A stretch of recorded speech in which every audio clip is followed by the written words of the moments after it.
한 주간 기독교계 이슈를 살펴보는 주간 교계 브리핑 시간입니다. 오늘은 비대면 상황에서도 끊어지지 않고 있는 주일학교 교육 현장을 소개해드리겠습니다. 기독신문 박용미 기자와 함께합니다. 안녕하십니까? 안녕하세요. 네, 코로나19로 대면 예배가 어려워지면서 덩달아 이제 자녀들의 신앙교육도 힘들어질 상황인데요. 이런 상황에서도 또 자녀들의 신앙교육을 돕는 비대면 행사가 열렸죠. 네, 맞습니다. 예장합동 전국주일학교연합회가 지난 1월 16일 온라인으로 전국대회를 열었습니다. 올해로 50년째 이어지고 있는 전국대회는 주일학교 학생들이 성경고사, 성경암송, 또 찬양과 율동 등의 부문에서 선의의 경쟁을 펼치는 대표적인 다음 세대 사역입니다. 네. 매년 4천 명이 넘는 학생들이 한자리에 모여서 갈고 닦은 실력을 뽐내는 축제의 장이기도 한데요. 올해는 코로나19 때문에 비대면으로 행사를 개최했습니다. 네, 이제 뭐 행사라든지 회의 같은 거는 비대면으로 하는 게 좀 익숙해졌는데 대회는 또 비대면으로 한다는 게 좀 생소하게 느껴지기도 합니다. 어떤 방식으로 진행이 됐습니까?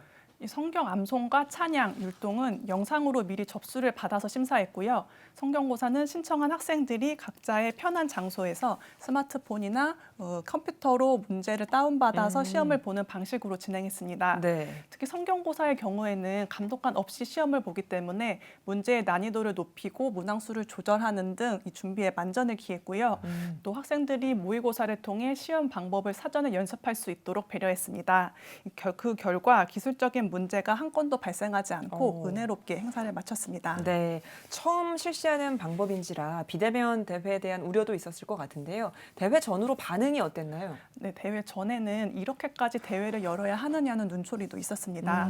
하지만 전국주일학교연합회는 이 대회를 통해 한 아이라도 성경을 읽고 찬양을 부른다면 큰 의미가 있겠다는 확신을 가졌습니다. 네. 실제로 그동안 전국대회 입상자들이 목회자가 되거나 교회의 찬양 사역자가 되고 또 성악가나 실용음악가로 진로를 정하는 등 열매가 많았는데요. 이 때문에 주최 측은 금식 기도로 대회를 준비하면서 다음 세대를 위한 교육은 어떤 일이 닥쳐도 멈춰서는 안 된다는 의지를 표명했습니다. 네. 네, 학생들에게도 이런 비대면 대회는 참 특별한 경험이었을 것 같은데요. 이 준비한 학생들 사이에서도 긍정적인 의견이 많이 나왔다고 들었습니다. 네, 어려운 상황에서도 일하시는 하나님을 배웠다고 고백하는 참석자들이 많았습니다. 또 영상으로 찬양과 율동을 찍어 제출한 학생들은 대부분 가정에서 부모님의 도움을 받았는데요. 네. 연습하면서 가족끼리 교제가 깊어지고 또 가정 내 신앙 교육이 활성화되는 것을 경험했다는 소감을 밝히기도 했습니다. 예. 심사위원들은 영상이라도 포기하지 않고 하나님을 높여드린 학생들이 기특하다면서 특히 자녀 교육을 위해 헌신을 마다하지 않은 부모와 또 주일학교 교사들에게 감사의 인사를 전했습니다. 네. 이번 비대면 대회는 추후 진행할 한국교회의 여러 행사에도 좋은 사례로 남을 것으로 보입니다. 네. 네.